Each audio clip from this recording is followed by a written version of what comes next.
ہماری خداوند یسوع کی انجیل مقدس متی کے مطابق اس کا پہلا باب 18 سے 23 آیات تک۔ اب یسوع مسیح کی پیدائش یوں ہوئی کہ جب اس کی ماں مریم یوسف کے ساتھ بیاہی گئی تو ان کے اکٹھے ہونے سے پہلے وہ روح القدس سے حاملہ پائی گئی۔ تب اس کے شوہر یوسف نے، جو راست باز تھا اور اسے رسوا کرنا نہیں چاہتا تھا، ارادہ کیا کہ اسے چپکے سے چھوڑ دے۔ وہ ان باتوں کی سوچ ہی میں تھا کہ دیکھو، خداوند کے فرشتے نے اس پر خواب میں ظاہر ہو کر کہا، اے یوسف، داؤد کے بیٹے، اپنی بیوی مریم کو اپنے پاس لے آنے سے مت ڈر، کیونکہ جو اس کے اندر پیدا کیا گیا ہے وہ روح القدس سے ہے، اور اس سے بیٹا ہوگا، اور تو اس کا نام یسوع رکھنا، کیونکہ وہ اپنی امت کو ان کے گناہوں سے بچائے گا۔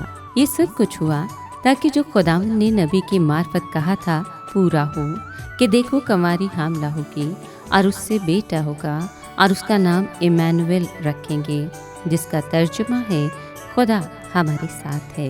پاک کلام کے پڑھے اور سنے جانے پر خداوند کی برکت ہو، خدا کا شکر ہو۔ عزیز دوستو، کلیسیا 8 ستمبر کو بڑی خوشی اور شادمانی کے ساتھ مقدسہ مریم کا یوم ولادت مناتی ہے۔ مقدسہ مریم کی پیدائش کی عید کا شمار کلیسیا کی قدیم عیدوں میں سے ہوتا ہے۔ خدا نے مقدسہ مریم کو ایک خاص مقصد کے تحت پیدا کیا۔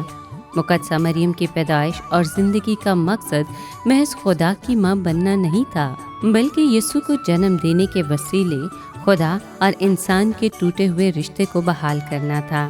مقدسہ مریم کی پیدائش انسان اور خدا کو ملانے کا الہی بھید ہے، جو اس نے یسوع کو جنم دے کر پورا کیا۔ مقدسہ مریم کی پیدائش نہ صرف مریم سے خدا کی محبت کا اظہار تھا، بلکہ مریم کے وسیلے سے بنی نوع انسان سے محبت کا اٹوٹ رشتہ بھی بحال کرنا تھا۔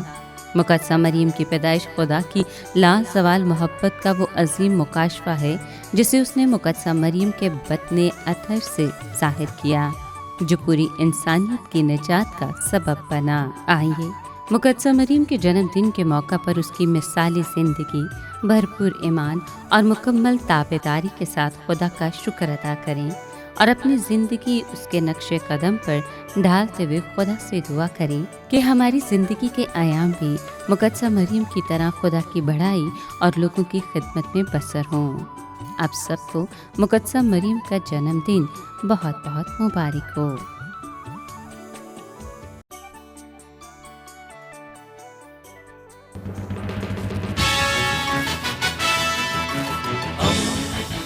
دوستی کا پیمبر، ریڈیو ویریتاس ایشیا۔